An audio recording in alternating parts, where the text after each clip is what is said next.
বার করছে, আর যারা রেখেছিল তারা জেলে যাচ্ছে। আর এটা হবে আরও বহু জায়গায় লুকোনো আছে।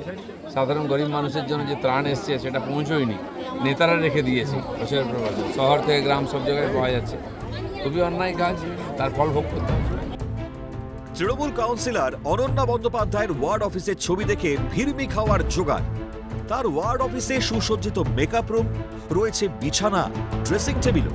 একে ওয়ার্ড অফিস নয়, বরং বাড়ি বলাই যায়। অফিস থেকে উদ্ধার লক্ষ লক্ষ টাকার ঝাড়বাতিও। শুধু তাই নয়, রয়েছে কাগজপত্র। তবে তা কোনো সরকারি কাজে ব্যবহারের কাগজপত্র নয়, বরং দুর্নীতির হিসাবপত্র বলা যেতে পারে। কোন প্রমোটার কত টাকা দেবেন, কোন বেসরকারি হাসপাতাল থেকে কত টাকা নেওয়া হবে, সে সব কিছুর রেড চার্টও উদ্ধার। সেই তালিকাতেই দেখা যায় বেসরকারি হাসপাতালের নাম, যাদের কাছ থেকে লক্ষ লক্ষ টাকা তোলা হয়েছে। স্থানীয় একাধিক প্রমোটারের কাছ থেকে 10 লক্ষ, 12 থেকে 15 লক্ষ টাকা করে তোলা হয়েছে বলে অভিযোগ। এমনকি অফিস থেকে উদ্ধার ত্রাণ সামগ্রীও। তবে সে ত্রাণ সামগ্রী যে সাধারণ মানুষদের দেওয়া হতো না, তারও প্রমাণ মিলেছে হাতে নাতে। ত্রাণ সামগ্রীর এক একটি বস্তায় লেখা দোকানের নাম।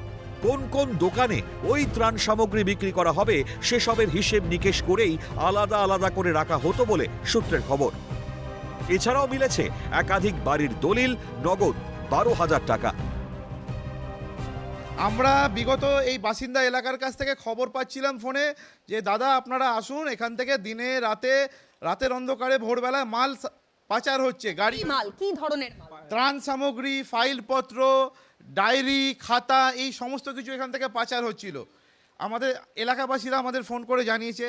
হঠাৎ আমরা আজকে সবাই মিলে, আমরা কর্মীরা সবাই মিলে এখানে আসি, এসে এই সমস্ত আমরা উদ্ধার করি। এখানে আপনারা দেখতে পারবেন দলিল, এই কিসের দলিল এগুলো? জমির দলিল, আচ্ছা, ট্রাস্ট ডিড, এই সমস্ত দলিলও এখানে আছে। এবং আপনারা বলছিলেন চাকরি দেওয়া নেওয়ার তথ্য, সেটা কি সেই বিষয়টা? ক্ষেত্র এই হচ্ছে সেই হলুদ খাতা, দেখো সেই ছবি আমরা একেবারে সরাসরি খাতা। এই হলুদ, কি আছে এখানে? এই হলুদ খাতায় চাকরি সুপারিশের সমস্ত ডেটা আছে। যেমন কি করে বুঝছেন?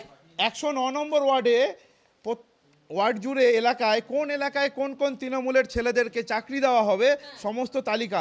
এই অনন্যা ব্যানার্জি শুধু আপনি ওয়ার্ড নয়, প্রতিটা বাড়ি থেকে, আপনার ক্লাব থেকে, আমার কলোনি থেকে প্রতিটা মানুষ থেকে টাকা তুলতো। এই ভোটের আগে প্রতিটা যত প্রমোটার আছে প্রতিটা ফ্ল্যাট পিছু 50,000 টাকা তুলতো, উনি তুলেছে। এবং না ভোটের আগে টাকা দিত, মাসে তো প্রচুর তুলে, ছেড়ে দিন। উনি চাইতো প্রবলেম মানি কোটি কোটি টাকা, লাখ লাখ টাকা।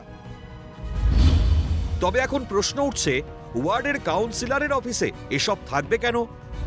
এত দুর্নীতির সঙ্গে লিপ্ত ছিলেন তৃণমূল কাউন্সিলর অনন্যা বন্দ্যোপাধ্যায়। অফিস থেকে উদ্ধার হওয়া নথি অনুযায়ী এত টাকা তোলাবাজি করা হতো। ওয়ার্ড অফিসে কি অনৈতিক কাজকর্ম চলতো? যদিও ত্রাণ সামগ্রী উদ্ধারের কথা স্বীকার করেছেন খোদ তৃণমূল কাউন্সিলর অনন্যা বন্দ্যোপাধ্যায়, তবে ত্রাণ সামগ্রী সাধারণ মানুষের জন্য রাখা ছিল বলে দাবি তার।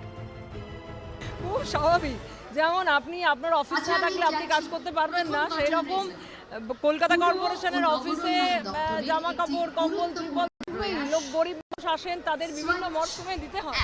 এবং আমি আবার ঠিক করে দিই, এটা কিন্তু ওয়ার্ড অফিস, এটা কারোর পার্টি অফিসও নয়, ব্যক্তিগত বাড়িও নয়। কাউন্সিলরের ওয়ার্ড অফিসে এই 3 লক্ষ টাকার ঝাড়বাতি থাকবেই বা কেন? কেন থাকবে মেকআপ রুম? কেন থাকবে ড্রেসিং টেবিল? কেন থাকবে খাট, ডাইনিং টেবিল? কেন থাকবে গর্ভনিরোধক? প্রশ্ন উঠছে এই সমস্ত ছবি দেখার পর।